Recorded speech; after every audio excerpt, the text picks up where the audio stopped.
Well, for 20 years, author Di Morrissey has been churning out books at an astonishing rate.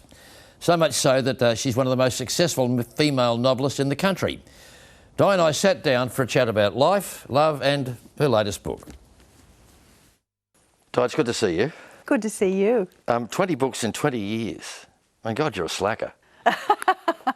It's pretty amazing. How, just in purely physical terms, we must talk about the books and their content, but how do you do that?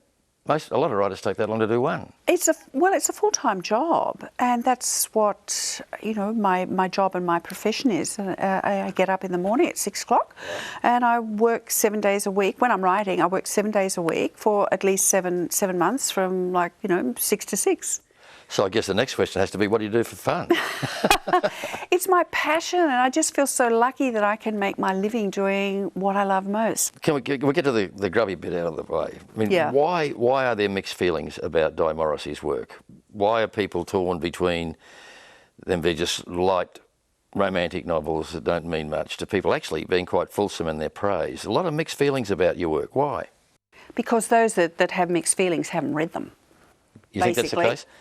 Yeah, truly. I mean, I've been a journalist. I can tell when someone hasn't got a clue and hasn't read the book and fudge from the press release. So it's become fashionable to say that your work is and I think that there is the perception that I was on television and that suddenly at 40, the poor darling's left television, so what's she going to do? Oh, she's written a book. Not knowing that I've had a driving plan and ambition and desire to write books since age 7. Really? Yes, since Dorothea McKellar said to me, the stories that you make up in your head as a little girl, one day when you grow up, you put them in a book for other people to enjoy. Beneath the romantic novel landscape-based image, there's an edge. Well, edge.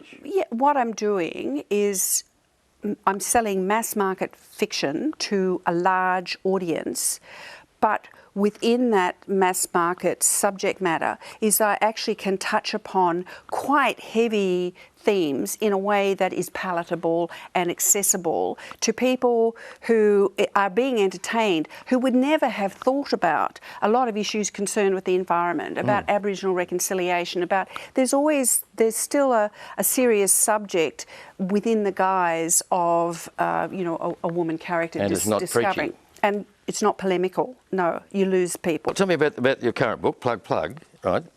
The Opal Desert. What's the edge? It's set in the opal fields. It's about the background of opals, because I've been going out to Lightning Ridge and to the opal fields for many years, and it is an extraordinary community. So the book is a little bit about community in an extraordinary place, and also opals are our national gemstone, and there's this myth about them being unlucky, and I think I just felt like a lot of things that are intrinsically ours, they get kind of dismissed and overlooked. But this one's not a romance per se. Yes, there's still kind of a love story, and there's always a love story in a way. There's a relation. My books are about relationships as much as. You do love stories, or is there any? There's a love story. Any sex in there? No, I don't do sex. No, on paper. Not literally speaking. Yeah. But only because I think the alluded to and the mystique, without having to go into the nitty-gritty, is actually a lot more alluring. What if I was to describe you as a closet cause fighter?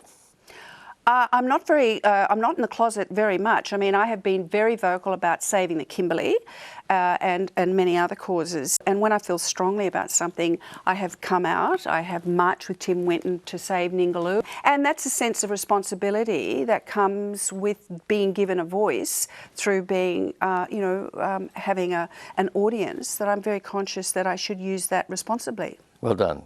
20 and 20, that's pretty good. We could go on, but we won't. Next 20, George.